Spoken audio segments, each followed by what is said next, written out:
part in that sentence taking any responsibility for any of the actions that transpired.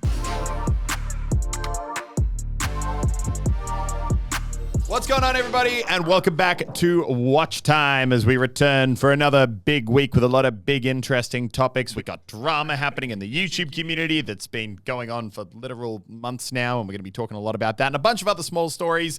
But Grace, how was your week? My week has been really good. Yeah, it's been a lot more low-key since the week that we were talking about last week, which honestly is for the best of everyone. And I know I've been talking about this a little bit on the other podcast, Rookie CEO, which you can go subscribe to below if you would like to, where I talk more about like growing Click and what it's like on the business side of things. But like we've got a growing team here in the office and there's a lot of things going on every week. And I feel like it's really interesting how my role has completely changed over the last year and a half. And I feel like a year and a half ago, my role was so much just doing the work. And now so much of it is like managing people and talking to people and doing a million meetings every week. And then sometimes I'll get to the end of the day and feel like I haven't had a chance to like do what I was meant to do at all. So I'm trying to do this thing where I like have meetings only on 3 days a week and then have 2 days a week where I can just focus on my own stuff and work from home. And it's been really nice, honestly, like in the new place that I just moved into as well. So I feel like it's working. But what about you? You've had a very busy week. Very busy week. I feel like I went through like 3 or 4 weeks ago, and then like before that, I was going through a few weeks where like it was a little slow. Well, yeah, like YouTube was really, really slow. Like it was the end of the season. There was no content to be made. So I was like, you know, catching up with friends more, getting drinks, getting dinner, like going out, having fun. But then like for the past 2 weeks, basically, ever since, and I wouldn't even say I really like, because I barely drank the night that we all went out last week. I basically haven't really been drinking or going out or anything like that. Finally, I actually have something I can obsess my time over again because the new Fortnite season launched. Fortnite Season 6 dropped. You can tell they're really refining it. Yeah. I think the way they did the live, well, not live event because it was like a single player event that you could just play through. They did that really, really well. So it was What was it? So it was like previously when they've done events, it's been like you get into a game with like 60 other people and everyone is watching this event together. Don't get me wrong, there is a cool aspect to that, but it was also a little bit annoying sometimes because people would build like in the way of what you're trying to watch, right. Or a lot of the time because so many people are trying to play it at the same time, people literally can't get in games because it just overloads the servers. Things always go wrong whenever they try and do live events. So this time they did it as like a single player one that you can play through whenever you log in for the season. It was just really, really cool. They always, you know, they're kind of like they're small bite-sized things, but it's really awesome to have like the story in a game like Fortnite. And I feel like Epic kind of like let it go for a little bit. They got distracted by all the collabs. Like, oh my God, like we're going to do a Halo Master Chief collab and now we're going to have all these other things in our game and Marvel. And then now everyone was kind of, okay, that was cool. But like, I actually want, I don't know why I'm so invested in the Fortnite story because it makes no sense, but I'm very invested in it. Yeah, it's like you can't just have the bright, shiny things. You have to have the core product of it being exactly. really, really good. For me to be invested in Marvel coming to Fortnite, I need to be invested in Fortnite itself. Yeah. So yeah, I think they've done a good job. And then the changes they made this season, which is this is probably, I would say, one of the biggest season updates ever. Like in terms of what they've changed, like fundamentally changed the way that so much of the game works. Long story short, it was a pretty hectic update, but I'm happy because I now have content. Let's jump into what I know both of us want to talk about, which is probably the biggest story in the YouTube verse right now. David Dobrik's apology video. So this is coming off the back of months of speculation, really. Months of speculation. So long. David and his vlog squad was breeding a pretty unhealthy culture, a bit of a toxic culture. Elliot and I have touched on it in the last couple of weeks. You know, this environment was being perpetuated as being incredibly like a lot of peer pressure, a lot of like anything for content, things happening that shouldn't have really happened. And literally, like we said before, this always happens with almost without exception, any vlog lifestyle channel. It's what culminated in the Logan Paul Forest incident. Yeah. Because the more content you make, the more you're looking for reactions, the more you're only thinking about entertainment, and you're trying to get more and more ridiculous things. And at a certain point, you remove the humanity from it, and your life is a movie set and everyone is an actor and you don't really care. You're not thinking, it's not that you don't care, but you're just not thinking about any like externalities of your behavior and like the longer term impact something could have. You're just like, this would be funny in a video, therefore doing it. Or this would be shocking in a video, therefore doing it. And it's almost like what's going to have the greatest good. And I feel like he could potentially have gotten into a mindset where it's like, okay, maybe this is like slightly annoying or a bit of an inconvenience or slightly insensitive to one person in this environment, but think about how many millions of people are going to see the video and laugh. Do you think that could play into it? Like if he did something and he was like, oh, this hurt this person a little bit, but like they'll get over it, they're my friend. And it's ultimately going to have this huge benefit of making millions of people laugh. I don't think it's so much the making the trade-off, being like, I acknowledge I'm going to hurt this person, but the overall social benefit will be better. I just think that your brain gets so so focused and overwhelmed by the numbers around growth, viewership, and also the idea of entertaining people that it's not that you're making a conscious decision of I'm going to hurt this person to entertain these people. It's very much just it's for the content. Yeah, it's literally just for the content. It's so purely basically this all came to a head 2 days ago where there was a Business Insider article that came out that had done an interview with a girl that a few years ago was in a David Dobrik video. video. And to quickly recap, just very, very briefly, the previous stuff that had come out, there was a lot of stuff about general toxic work environment, like we said. There was another incident around consent where David basically tricked one of the Vlog Squad members told him he was making out with Karina Kopf, 20-year-old girl, when in reality it was mid-40s guy in a mask. Yeah. So that was one of the more serious earlier accusations that came out. I think it totally came to a head 2 days ago when a young girl basically said that she and her friends were almost invited or sort of cast to be part of a vlog. I think they went over there with the understanding they were going to be part of a bit, but obviously it got totally out of hand and got to a point where they were extremely intoxicated to the point where she doesn't actually even remember what happened that night, but understands that she was basically a non-consensual threesome with Dirty Dom, who was one of the old characters in David's Vlog Squad. Yeah. She has no recollection of this, and it fed into a narrative that was very much part of David's video. So a few more details around it. It was this girl and 3 of her friends that came over, and they were hanging out with Dirty Dom. David obviously rocked up with his whole crew. At a certain point, apparently this girl said in the article, Dom took her to another room to try and be like, oh, why don't you like me? Why don't you be my girlfriend? And there was kind of very following that. When they came back out, someone from David's group rocked up with alcohol. They were all 20 years old, so obviously not the legal drinking age. Another not great thing to throw into the mix. And then apparently there was a lot of peer pressure around drinking. Some of the girls got very, very intoxicated to the point where they apparently weren't very coherent, couldn't walk properly. Dom went into a room with 2 of them, and apparently, what transpired there, girl says in this article, she didn't feel like was very consensual at all. I don't think she actually remembers it. I think she feels as though she was too drunk to consent and literally passed out in the process. Yeah, but her friend did remember it and said that there was like a text conversation between them saying how she kind of tried to get Dom to go away once she realized that this girl, her friend, she was like, effectively falling asleep. It's not good. That story has a lot of weight to it. It's awful. Like, it's totally awful if that's true. Basically, that was the tipping point, to bring it back to what we're talking about. That was the tipping point that caused David to make an apology video, which I think is highly unusual for him. He usually never addresses controversy. Clarify the general discussion around this is, while it was still, obviously, it's not David who was in that room. It was Dom. At the same time, David was very much there with the camera. There was very much an environment of pressure to, make something happen, be entertaining. Like, we're trying to get content here. Yeah. Like, something's got to happen. And also, obviously, witnessed people getting way too intoxicated and witnessed underage girls drinking. Yeah. Unclear who bought the alcohol. The most negative part about that is, like, I'm sure a lot of people listening to this have drunk underage, and you're probably like, oh, what, no big deal. Like, of course, people have drunk when they're 20. It's not the biggest thing in the world. Very much in that environment, getting someone that drunk and then kind of trying to actually take advantage of that intoxication. That's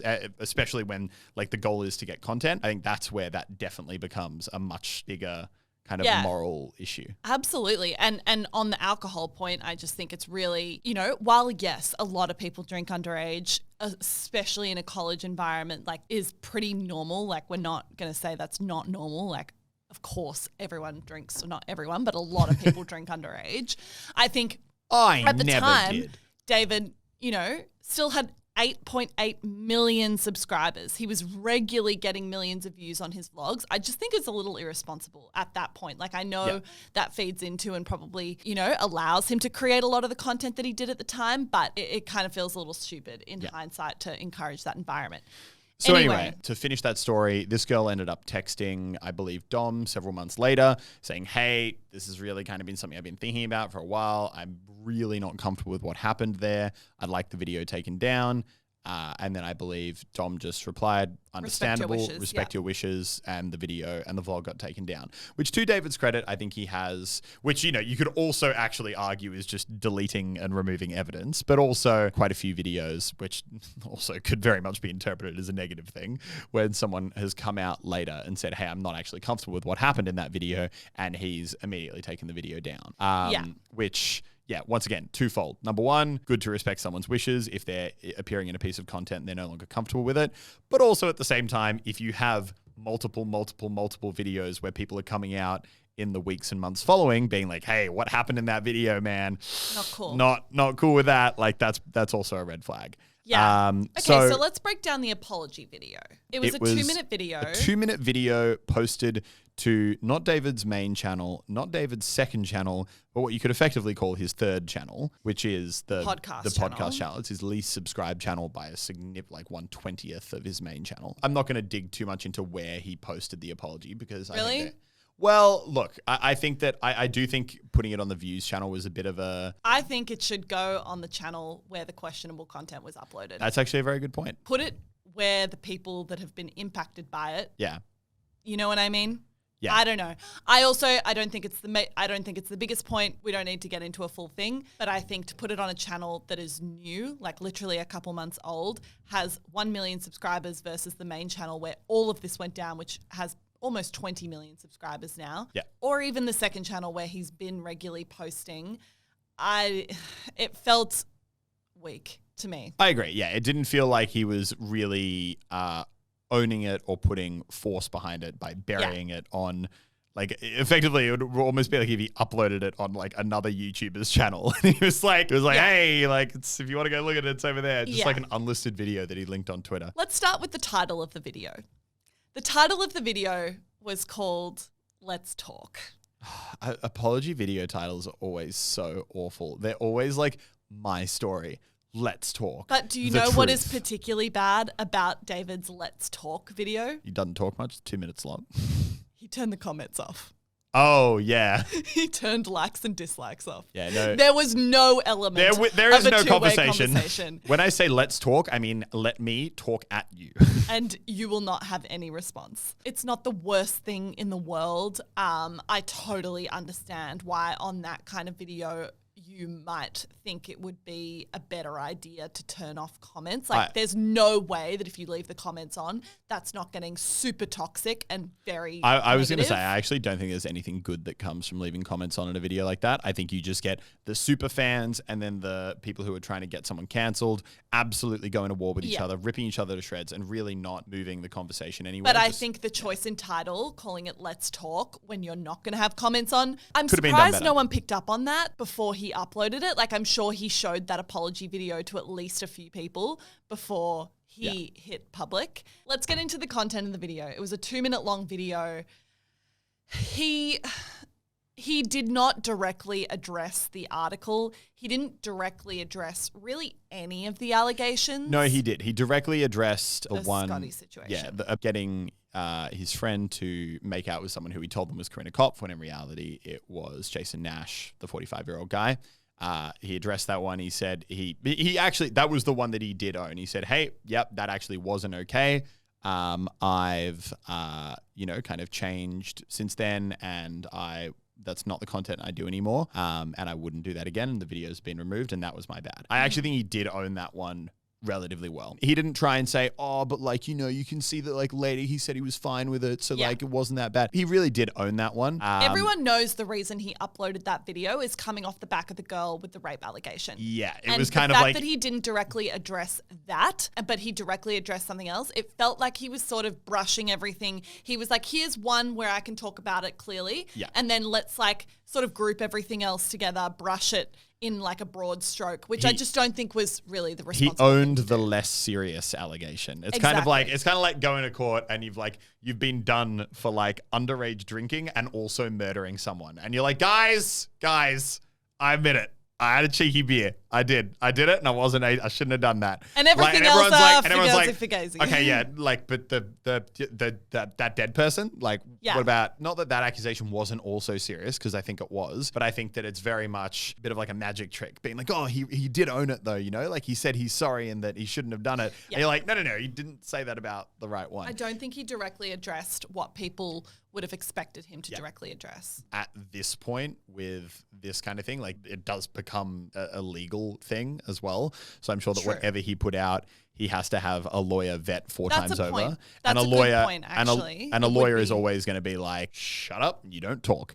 Because you know what? anything That you is say actually, is admissible. I didn't consider that. That's a really valid point. Yeah. I think I would be surprised now reflecting on it if he didn't have legal advice saying, please don't get into the details of this. Yeah, I think legal advice aside, if you look at what he actually, so he did, after saying that he messed up with the non-consensual tricking someone into kissing someone thing, he did very vaguely address these more serious newer accusations. And he did that by effectively saying there's been conversation about other things that friends of mine have done. And I do want to say that like I have had friends or people who used to be my friends who did things that I wasn't comfortable with. And because of that, I distanced myself from them. You know, you have a toxic friend, did something not nice, and you decided to distance yourself. But you're not in any part in that sentence taking any responsibility for any of the actions that transpired. Like he's essentially saying it's kind of like being like, oh yeah, my friend did that and I thought that was awful. I had nothing to do with it. But like, because he did that, I have now distanced myself. Whereas like we discussed, I think that while David might not have been perpetrator in that situation if the story is exactly as it's told, he was definitely there with a camera, egging the situation on, and whether or not only egging the situation on, same thing like anything. You see someone getting bullied, you see something wrong happening, and not being like, hey, hey there, buddy old pal, like, is that okay right there? Yeah. Like that, you might not be quite as bad as the kind of instigator. And it absolutely fed into the narrative but of you this have an video. obligation. I think the apology was not great. It was probably quite poor, actually. I think, it really glossed over any details for whatever reason that might be. It felt quite like shifting the blame onto other people, not taking full responsibility. And even the comments around the fact that some people might give consent at the time and then change their mind later on. It felt unnecessary. I don't know what that added to the apology. But in particular, the comments around distancing himself from other people. I think that's valid. And I think that's I fully own this and this is what I've done. It's like the added extra rather than like, but he didn't have that bit coming before where he really owned it and was like, yeah, look, I fucked up. He's like, I fucked up and I realized that part of the reason I fucked up might have also been because I was around bad people. I've also chosen to distance myself from those people. He just sort of shifted the blame. But I'm really surprised that I'm sure at least his manager or a few other people would have had a second to review that and gone over it. And I'm surprised that maybe he didn't get more pushback from people saying, hey, maybe you should consider this or see it from a different perspective. I don't think it was super well considered of all the perspectives that might view that video. Yeah, I would agree. I would say it could have been done better. I actually do think short, sharp is not a bad approach to go with a lot of apology videos. I agree. I think a lot of the time a big mistake people make is they make these like 20, 40-minute videos being like, and then this and this, but then this person lied about this. It's like, no. At the end of the day, best way, I think, because the more you kind of go back and forth on different points and argue certain things and say, okay, I apologize for this, but then this was a lie. It's kind of like, it's just better. It muddies the waters. Yeah, it's better to just be like, if you do want to acknowledge that certain things that people have said aren't true, I think you can do that very brief and off the cuff and be like, look, a lot of what's come out actually isn't what my recollection is of the situation. But regardless, there is clearly some fundamental things here that I did that were not correct. This is what I'm going to do to kind of right that wrong. And this is the firm stance I take going forward. I do think that was the part of it that I liked, because I am a huge believer in not being like, okay, that person made one mistake in their life. Cancelled. And now that is fundamentally who they are as a person. They're a bad person. They always deserve to be remembered for that one thing. I agree. Because I have and will make mistakes throughout their life, and you should be allowed to learn from that. Otherwise, what's the point? So I do think the part that I actually really did like about his video, he was like, my content has fundamentally changed since those days. Yeah. That is not the kind of content I want to bring anymore. I just want to bring people happiness. And I've now realized that there were toxic elements to what I was doing. I don't want that to be part of what I am or who I am. So you're not going to see that on the channel anymore. And then as he said that, I was really thinking about his content recently. And I actually do think he's done a really good job of moving away from that. You know, it's like a lot more like, oh, we're doing crazy science experiments, or I bought someone a car, or I'm hitting like a crazy basketball shot. That college frat atmosphere is less of the narrative. Yeah, it used to be very college frat atmosphere. And I think it very much, and that was like the 3 years ago phase, right when I first started watching him. Yeah. And then I think it's very much shifted more into like hanging out with his friends. Yeah. Not so much getting drunk, going to parties, girls. Still like some stuff there that like, I'm like, oh man, a bit like, oh, I feel awful, but like it definitely seems like that's kind of like a concern. I do think there's been a shift. It's more like a friendship group on steroids now. You know, to give him credit, he does a lot of good. He really does a lot of good. Yeah. He's given away a huge amount over the past few years. And I feel like when people think of the David now, that's probably more of what they think about than the crazy vlogs that were just like pushing the limits a few years ago. But I think that maybe leads us into a bigger topic around apology videos in general. Is there a good way to do them? As Elliot and I were just chatting briefly before this episode, we were saying, look, it hasn't been received well. And then we were saying, what apology videos have been received well? And I think there's very, very few. Like if I think about I can think of two. If I think about the iconic apology videos that have happened over the last few years, though, I'm thinking like Tanner, I'm thinking like Shane Dawson, Tati, Jeffree Star. None of them have gone down particularly well. Why do you think apology videos are typically really poorly received? The whole reason this industry exists is because people want a more real connection, like more sincerity. And I think that's something that a lot of YouTubers just seem to be awful at, sincere apology videos where they really take ownership. Do you think part of the reason it's difficult to create a truly sincere apology video is because generally the prompt for creating that apology video is an immense amount of social pressure? Yeah. An immense amount of social pressure to apologize. So then whenever you do end up apologizing, it's extremely difficult to avoid a narrative where people are just like, well, she's just apologizing, or he's just apologizing because he feels like he had to because he couldn't avoid it anymore. By no means in all scenarios. Sometimes some YouTubers have done genuinely awful things, which they deserve to be fully dragged through the streets for. Sometimes where people have tried to cancel certain people over like the smallest thing, like, oh, they weren't super nice to their friend one time, and then they get absolutely dragged through the court of public opinion. They're getting harassed on Twitter, harassed in person, being screamed at, having their houses hit by SWAT raids and all that kind of thing by these fans that are just so incensed by the slightest thing. And then they come out and they make an apology like fuck, like, yeah, like I guess like I should have done that better, but holy crap, like I feel like I've kind of transitioned from being the person who might not have been perfect at the time to like I've spent the last 2 months being harassed and attacked in the court of public opinion. They're not even quite sure what they're apologizing for anymore. At a certain point you're like, holy crap, like I feel like I'm apologizing, but I feel like I'm apologizing to people who have done something worse than what I did, if that makes sense. You know, it's kind of like if someone was bullying you into giving an apology and you're like, okay, I'm going to apologize, but like, do you know that what you've done to elicit this is also wrong? Like I was in the wrong, but you're also in the wrong. I think that kind of thing. And it's impossible for that then to sound truly sincere. And I think just being in that environment, like I can't imagine because I've never been in it, but being a person and going on Twitter and seeing hundreds of thousands of people saying, oh my God, look at this awful person. It's like such an intense environment already. Have they even had time? Like, of course you feel like you want to apologize. Even I can imagine for David that he's clearly caused hurt. I don't think David inherently is a bad person. I think he's like made some mistakes, as have we all. But to go online and just see this immense amount of pressure, immense amount of people that you've clearly offended or hurt, if you're a good person, you do want to apologize because you don't want anyone to feel upset. Have you even had time to actually like process what you're apologizing for, process how you truly feel about it? Like, I think it is a difficult environment to apologize. And then you're at a point in your career as well where people are laying it on. People are in the mood to criticize you. Therefore, when you release an apology video, people are going to be sensitive to the slightest thing. Exactly. How did you title the video? Is it black and white? Are you wearing makeup or are you not wearing makeup? Did you put on emotional music? Yeah. Did you put on background music? Did you cry?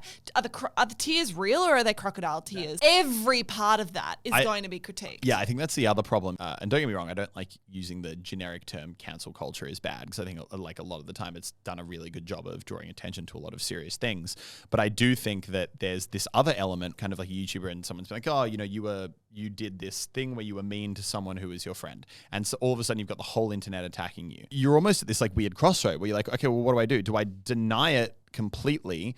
In which case I feel like that's the only way that people are going to like not attack me. I need to like say that this isn't true because people are going to get worked up over the slightest thing. Or do I make an apology video? But if I make an apology video, people are just going to be like, see, that's proof that he was mean to his friend and therefore is a bad human. Yeah. I think that one of the biggest problems with the internet, this trying to hold people to account and cancel culture is I think the vast majority of the time, and this isn't everyone, but I think the very vocal kind of aggressive part of the internet, they don't want to see people improve or change. They don't want to see someone be better. A lot of people just want to see blood in the water and people squirming. So a lot of the time, like if there was a genuine kind of positive sense in the community of, hey, it's come to light that this bad thing happened, it would be really good if you could come out, acknowledge what you did was wrong so other people can see you set an example and see and you acknowledge that what you did isn't okay, and then you can like just commit to being better going forward. That would be fantastic. Yeah, but that's not going to get likes on Twitter. Exactly, but that doesn't happen. So all that happens is, okay, you did something wrong. You're an awful human being who is a devil, and even if you apologize, all you're doing is confirming what we thought you did, and therefore we still hate you. I also think there's a massive element now where the whole internet comments on things. Maybe 5 to 10 years ago on YouTube, there was a lot more casual consumers. Like there was a lot more people that would passively consume content. Now I think there's much more of a trend. Everyone has Twitter. Everyone has Instagram. Everyone feels like they can publicly comment on everything, which they can. And in many ways, that's a great thing. But I also think it's bred this culture where everyone needs to have a comment on everything, and people are encouraged to comment or tweet or post things that are going to get engagement. Things that get engagement are black and white. They're oftentimes polarizing, and they're oftentimes the most extreme opinion that you can fit into 240 characters. Yeah. And 240 characters doesn't allow for any nuance. You're left with a huge amount of people that pick one element that they think is grabby, that they think is going to get comments or get engagement, and it doesn't allow for any shades of grey. It doesn't allow for, hey, perhaps he was really off the mark with the title, but there was this part of the video that, had some substance to it and perhaps had some validity. I do think in many ways apology videos are set to fail. Yeah. So speaking of, now that we've spoken about how hard they are to pull off and why that is, who do you think has done them well? I think the only apology video that I came away from and I was like, wow, I don't even feel like, I'm not sure if that was actually an apology video, was James Charles's second apology video in the whole James Charles Tati thing a year and a half ago. I love that we're like numbering them now. We're like, so in James Charles's 9th apology video, I think that was where he really hit his stride. Everyone knows what I'm talking about. I mean, a lot of people say the 13th apology video was better than the 4th, but I actually think the 8th was probably his prime. Everyone knows when the James Charles Tati thing happened. Yeah. He obviously came out and made his first apology video, which was clearly a knee-jerk reaction to an insurmountable amount of social pressure. Insane. Couldn't imagine it. Couldn't imagine. It wasn't great. It was bad. And it was clearly someone that was panicking and just trying to say the right thing to appease people, which is not what the internet wanted to hear. He then came out with a second apology video, which he had his points really clearly laid down. He admitted he wasn't a perfect person, but also pushed back on where he felt like the internet had got it wrong. And I think the elements that And he came with receipts. And he came with the receipts. And while I do think sometimes coming with too many receipts can be a bad thing, it makes you look a little petty sometimes. I think he really nailed it because he was specific. Yeah. I think that is what's good about an apology video is when you're specifically like, I fucked up on this and I'm sorry. Here's how I did it, here's how it happened, and here's how I'm sure it's not going to happen again. His was perfect for two reasons. Number one, it was perfect for him in the sense that I think he did a good job of being like, I'm not a perfect person. I've messed up. Absolutely. Like, I make mistakes. I'm trying to be better. That's me as a person. But then also he had just the right receipts to be like, but these like fundamental like snake moves that I'm being accused of, here's a literal text showing that's not the case. That's not the case. Didn't happen. Talked about it. Asked ahead of time. This was a factual lie. And he was able to pinpoint exact lies to the point where it made you fundamentally question every accusation against him. Yeah. Because you're like, okay, but this is like a pinpointed mistruth. She said that out of nowhere he told her to bugger off about doing a sponsorship with her brand, and then out of nowhere did a promo with another one. It's like, no. Texted, very much like had a conversation about it, apologized for the awkwardness.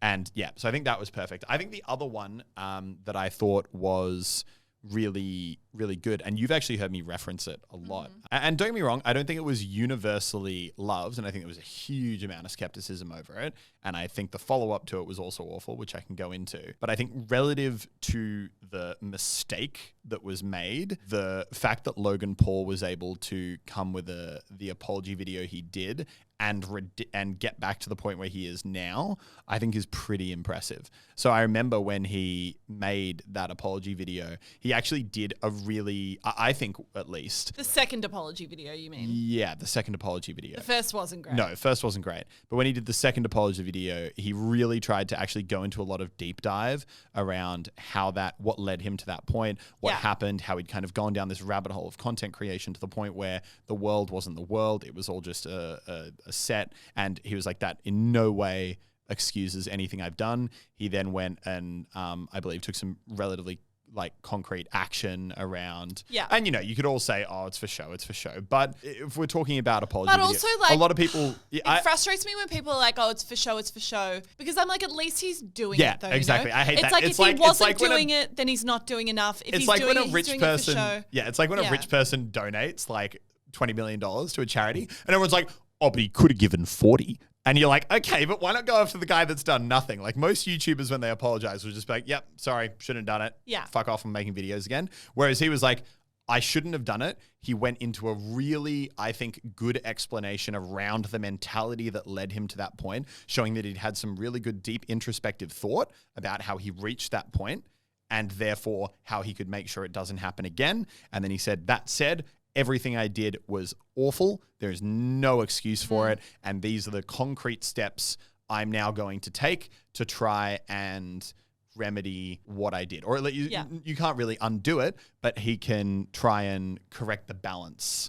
that was made. And I think that, look, at the end of the day, I think as a quote unquote society, it is what we should be looking for. And the best thing that we can ask anyone to do is to acknowledge their mistakes and change and improve. And I think, when Logan Paul came out with his apology, everyone was understandably still very angry. And a lot of them like, oh, it's just a press tour, he's just trying to come back in the limelight. And it's like, okay, but like what could have he done? I think that's the good question to ask. If we believe in the ability for people to like redeem themselves and improve themselves as people, at a certain point you have to ask the question, well, what is enough? Kind of where they've done enough where they're allowed to kind of re-exist in the space again. And I think if you look at what Logan Paul did, which was understanding the mentality that got him to that point, owning how it had happened, and then also kind of making concrete steps to improve going forward, I think that you can't really expect anyone to do better than what he did in that situation, in my opinion. Still, it wasn't universally appreciated, and people still had skepticism, which is fair. You're allowed skepticism. But I think given the depth of the hole that he was in, I think that was the best he could have done in that situation. I think it ticked the boxes of owning your mistake, understanding your mistake, talking about because you understand it, you're not going to make it again. And then these are the proactive measures I'm going to take immediately to try and make the world a better place in regards to the mistake. I agree. I think people need to be able to apologize. They need to be able to learn from their mistakes in the same breath. That doesn't excuse what happened. And to bring it back to the Dobrik situation, I feel a huge amount of compassion for that girl and the bravery that she had to actually say something. She hasn't come forward with her name publicly, but regardless, that is a extremely brave thing to do. Extremely brave when the people that you're accusing, in many ways, universally very loved and popular. All credit to her. And hopefully, honestly, it starts a conversation more around that kind of behavior and what is and isn't acceptable and consent in general. I think if it breeds more of a conversation around consent, then that's a good thing. Summing up this whole topic, could the apology have been better? Absolutely. Definitely could. Was not ideal at all, especially on that second topic. Do I think that David will make the same mistakes that he has again? I don't. I think he genuinely has changed his content and will improve. But yeah, let us know in the comments or in the reviews or wherever you're watching, wherever you can type what you think he should have done or could have done or should do going forward around that kind of situation. Be very interesting. That audience always teases us for talking too much about him, but we had to for that one. That was actually a genuinely. It was a really valid conversation. Yeah. Okay, couple quick ones for you, Elliot. Did you see that Roblox listed in the US? Yeah. On the stock exchange. Stock price went up quite rapidly Closed with a $38 billion market cap. That's not okay in my opinion. $38 billion.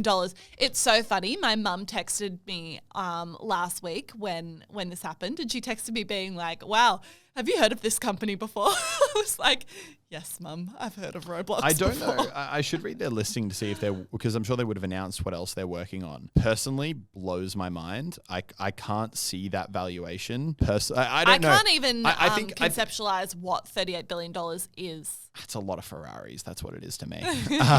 This was a lot of software, right? I think this is what's always confused me about. You see these like companies that sell like commercial tech around, teamwork and accounting or whatever it is. These companies that get billion dollar valuations. And I'm like, okay, but like at the end of the day, like, is that hard for someone to recreate? Like, I'm sure I could hire $10 million worth of coders and create an identical product that functions exactly the same. And I could do it for one 10,000th of the costs. And I think that's the weird thing for me when I look at Roblox. I'm like, the game is fundamentally quite unimpressive in terms of and I could be very much just underrating the game here. Yeah. But the graphics aren't great. The functionality isn't incredible. It fully relies just on this young audience it has, which is obviously valuable, but far out, that just seems like a crazy valuation. Yeah. So first of all, I would like the audience to tell us who says Roblox, right? I say Roblox. Elliot says Roblox.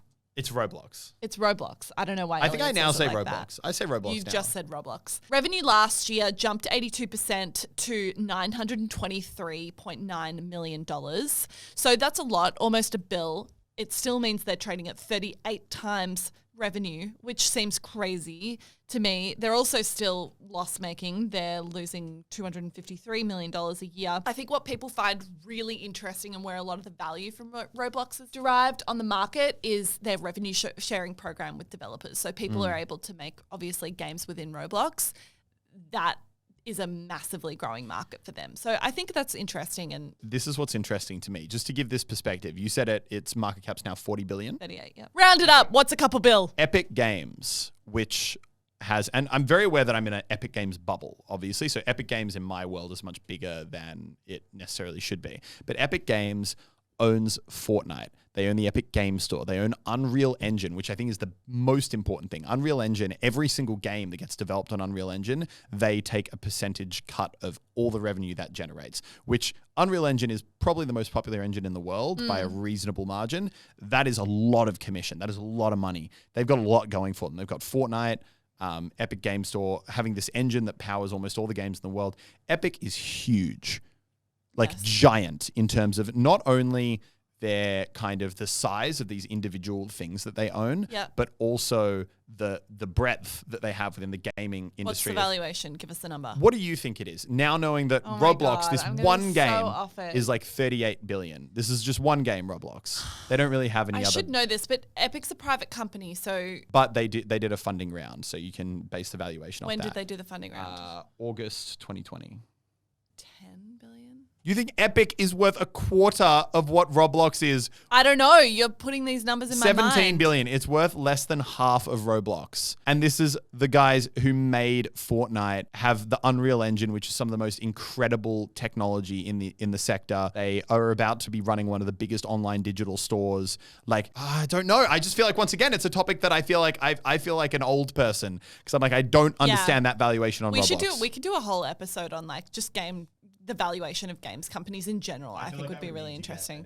All right, guys, but that is definitely sounding like a much bigger topic for a much bigger day. We might have to get an expert in who can fundamentally get into a nice little debate with us over the valuation of different tech stocks, which, to be honest, is not my area of expertise personally. But yeah, as always, guys, thank you for watching the episode. We hope you enjoyed. That was a very, very, very, very, very deep dive topic, one of our longest ever. If you're watching us on YouTube, subscribe. I think we almost hit 100,000. So close to 100,000. Leave us a rate and review on Apple Podcasts. If you leave us a review and put a question in there, we will answer it in next week's episode. And I think that about wraps us up. Love it. Thank you so much for watching, guys. See you next time. Bye.